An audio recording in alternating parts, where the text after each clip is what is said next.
YouTube, what's going on? It's your boy Buddha back in the building.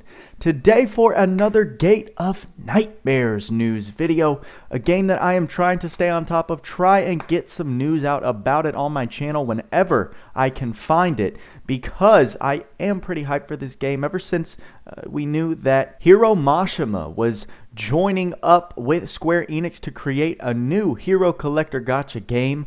And we all saw the initial trailer and the design. Your boy Buddha especially got pretty excited. In the last video I made weeks ago, we got a screenshot showing us a bit, a snapshot still of what the game looked like it had to offer.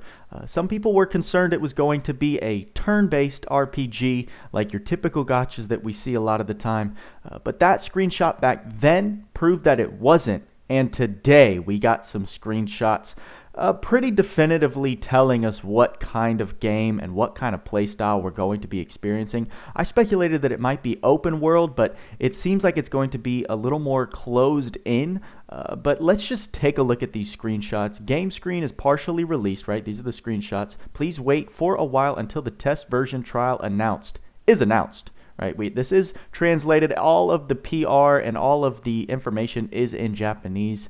Currently, right, there's no release on or no news on any kind of global client that's in the works. So hopefully your boy can get in on the JP before, it becomes a thing for global. But let's take a look at this first one, since this is the same guy that we were looking at in the last screenshot.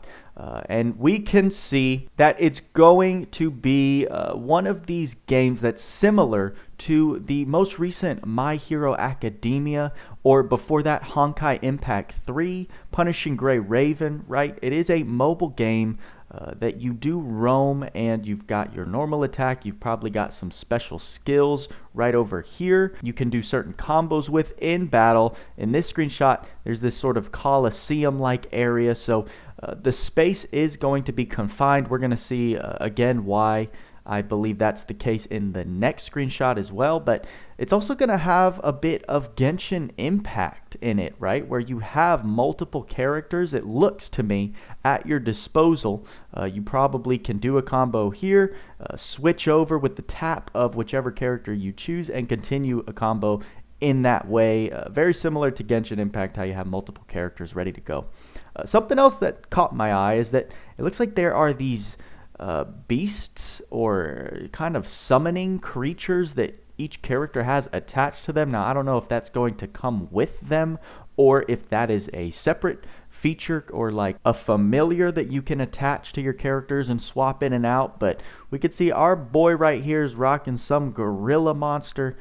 We've got the other girl that is, I believe, the main character. No, I think this is a new character we haven't seen before, and you can see that each one does have an element. We've got our main guy, Natsu, who's not Natsu, is also of the fire element.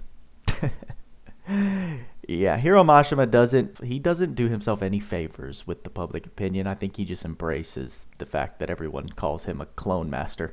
But regardless, right, I really did enjoy the My Hero Academia game and the gameplay for what it was. What got me was just that I could not keep up with the grind. I couldn't find the motivation to do what I needed to do, even as a free-to-play, to feel like I could even compete with the majority of players I was surrounded with, and I just lost my my motivation for the game.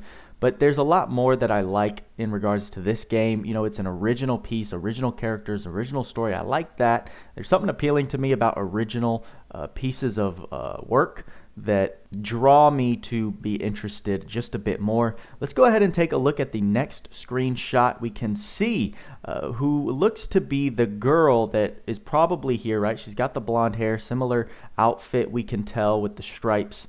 She's also looks like a sword fire element, so yeah, we can see the different weapon types as well. You actually can't see too well on Natsu. We're just going to call him Natsu because I can't remember his name, what it's supposed to be, but he's got a sword icon.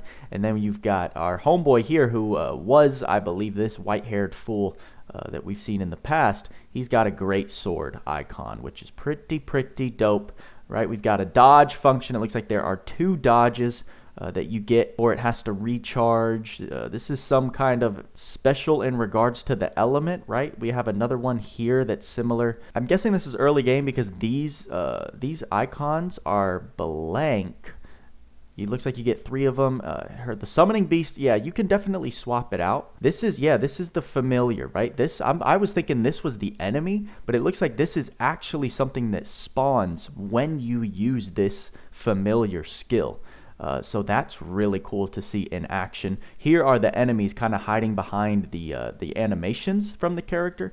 But what I was saying in regards to the playstyle of this game, you can see the invisible wall, right? The borderline here clearly shows us that it's not quite open world.